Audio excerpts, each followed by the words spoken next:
ایک نوجوان خوبصورت لڑکی روزانہ اکیلی یونیورسٹی جاتی تھی۔ اسی یونیورسٹی میں اس کا والد ایک ڈپارٹمنٹ کا انچارج تھا۔ ایک دن چھٹی کے فوراً بعد اچانک بادل گرجنے لگے اور زوردار بارش ہونے لگی۔ ہر کوئی جائے پناہ کی تلاش میں دوڑ رہا تھا۔ سردی کی شدت بڑھنے لگی، آسمان سے گرنے والے اولے لوگوں کے سروں پر برسنے لگے۔ یہ لڑکی بھی یونیورسٹی سے نکلی اور جائے پناہ کی تلاش میں دوڑنے لگی۔ اس کا جسم سردی سے کانپ رہا تھا، لیکن یہ نہیں جانتی تھی کہ اسے پناہ کہاں ملے گی۔ جب بارش تیز ہوئی تو اس نے ایک دروازہ بجایا۔ گھر میں موجود لڑکا باہر نکلا اور اسے اندر لے آیا اور بارش تھمنے تک اپنے گھر میں رہنے کی اجازت دے دی۔ دونوں کا آپس میں تعارف ہوا تو معلوم ہوا کہ لڑکا بھی اسی یونیورسٹی میں پڑھتا ہے جہاں وہ خود زیر تعلیم ہے اور اس شہر میں اکیلا رہتا ہے۔ ایک کمرہ، برآمدہ اور باتھ روم اس کا کل گھر تھا۔ نوجوان نے اسے کمرے میں آرام کرنے کو کہا اور اس کے پاس ہیٹر رکھ دیا اور کہا کہ کمرہ جب گرم ہو جائے گا تو وہ ہیٹر نکال لے گا۔ تھوڑی دیر لڑکی بستر پر بیٹھی کانپتی رہی۔ اچانک اسے نیند آ گئی تو یہ بستر پر گر گئی۔ نوجوان ہیٹر لینے کمرے میں داخل ہوا تو اسے یہ بستر پر سوئی ہوئی لڑکی جنت کی حوروں کی سردار لگی۔ وہ ہیٹر لیتے ہی فوراً کمرے سے باہر نکل گیا، لیکن شیطان جو کہ اسے گمراہ کرنے کے موقع کی تلاش میں تھا اسے وسوسے دینے لگا۔ اس کے ذہن میں لڑکی کی تصویر خوبصورت بنا کر دکھانے لگا۔ تھوڑی دیر میں لڑکی کی آنکھ کھل گئی۔ جب اس نے اپنے آپ کو بستر پر لیٹا ہوا پایا تو ہڑبڑا کر اٹھ گئی اور گھبراہٹ کے عالم میں بے تحاشا باہر کی طرف دوڑنے لگی۔ اس نے برآمدے میں اسی نوجوان کو بے ہوش پایا۔ وہ انتہائی گھبراہٹ کے عالم میں گھر کی طرف دوڑنے لگی اور پیچھے مڑ کر بھی نہ دیکھا، یہاں تک کہ اپنے گھر پہنچ کر باپ کی گود میں سر رکھ دیا، جو کہ پوری رات اسے شہر کے ہر کونے میں تلاش کر رہا تھا۔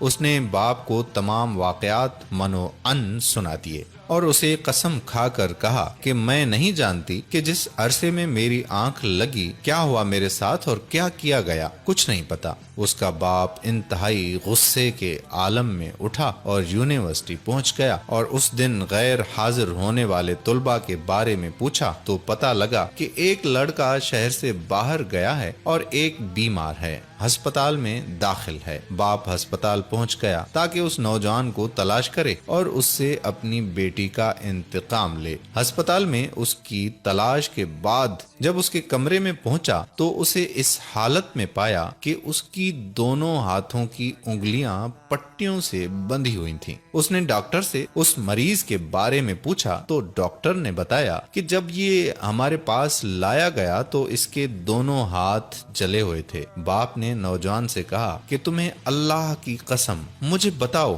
کہ تمہیں کیا ہوا ہے۔ باپ نے اپنا تعارف نہیں کروایا۔ وہ بولا کہ ایک لڑکی کل رات بارش سے بچتی ہوئی میرے پاس پناہ لینے کے لیے آئی۔ میں نے اسے اپنے کمرے میں پناہ تو دے دی، لیکن شیطان مجھے اس کے بارے میں پھسلانے لگا تو میں اس کے کمرے میں ہیٹر لینے کے بہانے داخل ہوا۔ وہ سوئی ہوئی لڑکی مجھے جنت کی حور لگی۔ میں فوراً باہر نکل آیا، لیکن شیطان مجھے مسلسل اس کے بارے میں پھسلاتا رہا اور غلط خیالات میرے ذہن میں آتے رہے۔ تو جب بھی شیطان مجھے برائی پر اکساتا میں اپنی انگلی آگ میں جلاتا، جہنم کی آگ اور اس کے عذاب کو یاد کروں اور اپنے نفس کو برائی سے باز رکھ سکوں، یہاں تک کہ میری ساری انگلیاں جل گئیں اور میں بے ہوش ہو گیا۔ مجھے نہیں پتا کہ میں ہسپتال کیسے پہنچا۔ یہ باتیں سن کر باپ بہت حیران ہوا، بلند آواز سے چلایا، اے لوگو، گواہ رہو، میں نے اس پاک سیرت لڑکے سے اپنی بیٹی کا نکاح کر دیا ہے۔ سبحان اللہ، یہ ہے اللہ سے ڈرنے والوں کا ذکر۔ اگر اللہ کا خوف نہ ہوتا تو اس لڑکی کی عزت محفوظ نہ رہ سکتی۔ جو بھی لڑکا یا لڑکی ناجائز تعلقات قائم کرتے ہیں یا غیر شرعی دوستیاں یا محبتیں کرتے ہیں تو وہ اپنے اس برے فعل کو چھپانے کی حتی الامکان کوشش کرتے ہیں۔